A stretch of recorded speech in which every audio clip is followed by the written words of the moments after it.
So we decided to take the van on a little trip. We had 3 or 4 days, so we planned it out. We decided we didn't want to drive too far because we've got 2 young kids with us, Max, who's 7, and Jude, who's just recently 9 months. And we wanted to get out and go somewhere just to take a break and to have some fun. So we spent a lot of time planning. I put together a little itinerary and an Apple Note that I was able to share with Brittany once it was done.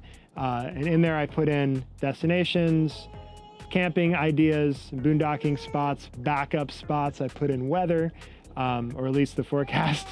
That didn't work out. And then I put everything into Google Map with multiple stops and figured out how long the total trip was. So it was looking like it was gonna be 12 and a half hours of total drive time, plus the little extra stuff that we do. We decided that about 12 and a half hours is gonna be like kind of at our limit. We didn't wanna drive any further than that.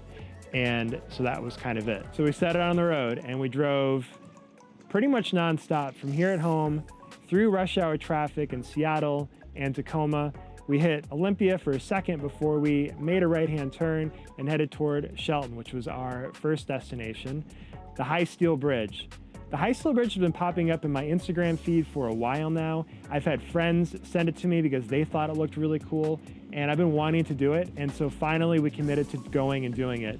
And what a surprise. The High Steel Bridge is outside of Shelton. You have to drive down 5 or 6 miles of road. Half of it's paved, half of it is gravel, so it wasn't really too bad. It wasn't very steep, it wasn't very bumpy. It was all in all, you could probably do it in a sedan, no problem.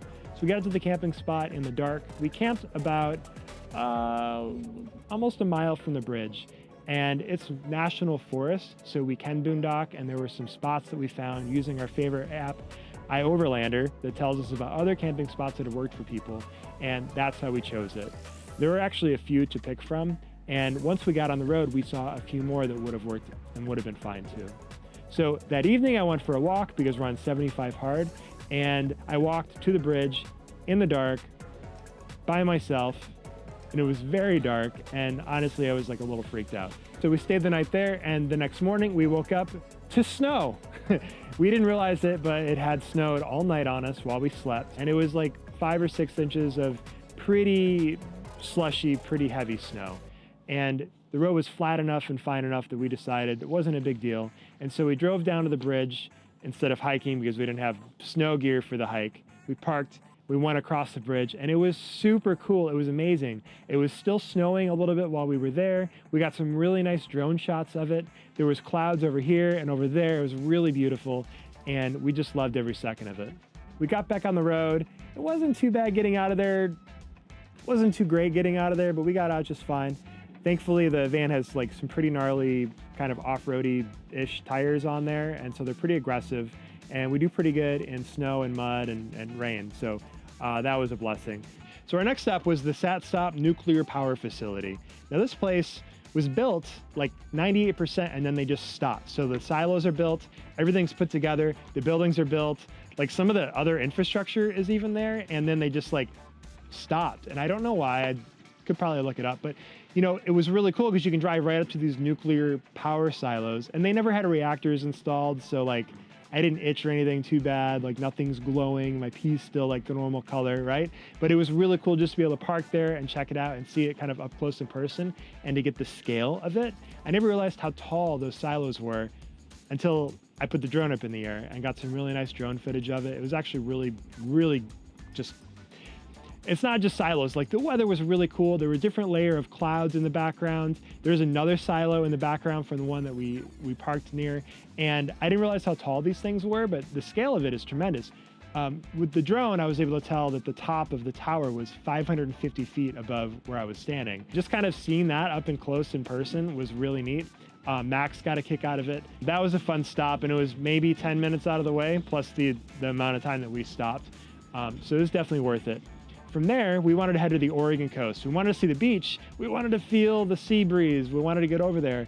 And it wasn't supposed to rain too bad. So that was unusual for the Oregon coast. So we went through Aberdeen. We went over the bridge into Oregon, through Astoria, which is always really cool. There is this huge, like hundreds of seals right off the bridge. And I don't know if we got a shot of it or not, but it was really neat to see all the seals.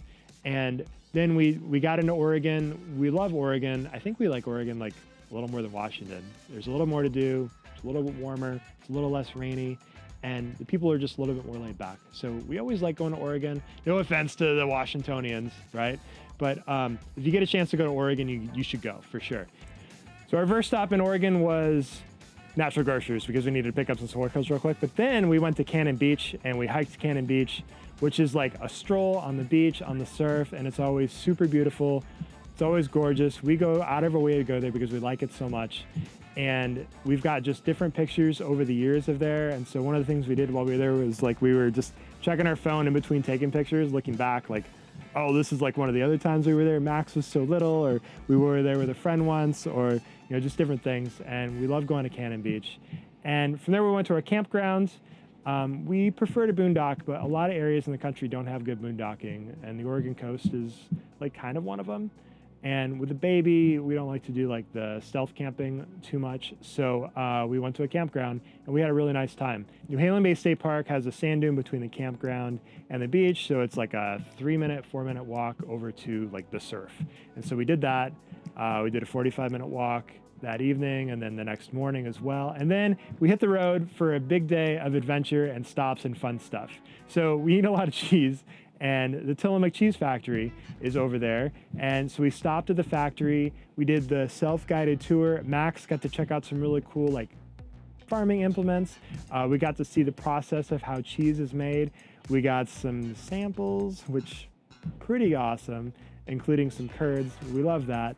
Did some extra shopping in like the store, the factory store, and got some cheese to try. And then we hit the road again. And then our next stop was the Evergreen Air and Space Museum. We've gone to the water park a couple times over the years, but we've never been to the museum. This time we went to the museum. I took the kids in, and Max and Jude and I really enjoyed seeing the Spruce Goose, which is the largest plane ever flown, it turns out. There's a lot of other really cool aircraft there too that we enjoyed. Max liked the space shuttle simulator where you simulate, you got to fly the space shuttle landing, which was really neat. They had some space capsules there. They had a lot of other neat aircraft. And then there's also an astronomy section there that Max really enjoyed. So we took her through there. And Jude just rode on my back the whole time and he really enjoyed that. So he had a good time too. After that, we went to the water park and we didn't take our phones into the water park. So we don't have any cool pictures of that. But kind of the crown jewel of that water park is there's like this huge building, right? And then on the very top, there's a 747 on top of the building. It's probably 100 feet in the air. And so one of the things, probably the biggest draw to this water park is you go up, I don't know, 10 flights of stairs, and then you walk into this 747 that's on the roof of the building, right? And then there's 4 different water slides that you can pick from and slide down. And there was no line, so you just go to the top, you wait your turn, which is like 20 seconds, and then you just jump on the slide. 3 of them you need tubes for, 1 of them you don't.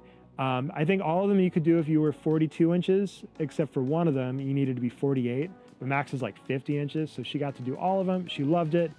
We had a really great time. It was cool. The next day we stopped in Portland and we did a little walk, got donuts for a friend. We're on 75 hard right now, so we're not on donuts, but Max is, so she got a donut.